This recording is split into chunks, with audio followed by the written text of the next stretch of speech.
Ukraine সৈন্যবাহিনী এবং রুশ বাহিনীর মধ্যে তুমুল যুদ্ধ চলছে।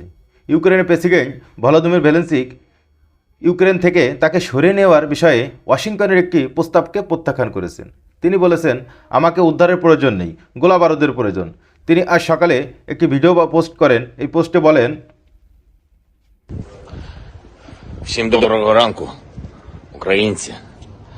Зараз в мережі дуже багато з'явилось অস্ত্র фейкової ফেলে পলায়নের інформації, খবরকে що немов গুজব я বলেছেন ইউক্রেন закликаю প্রেসিডেন্ট। складати অস্ত্র ফেলে পলায়ন зброю অথবা нашу আত্মসমর্পণের армію, ідеї খবরকে виборів. মিথ্যা গুজব বলে Значить, দাবি করেছেন як ইউক্রেনের প্রেসিডেন্ট।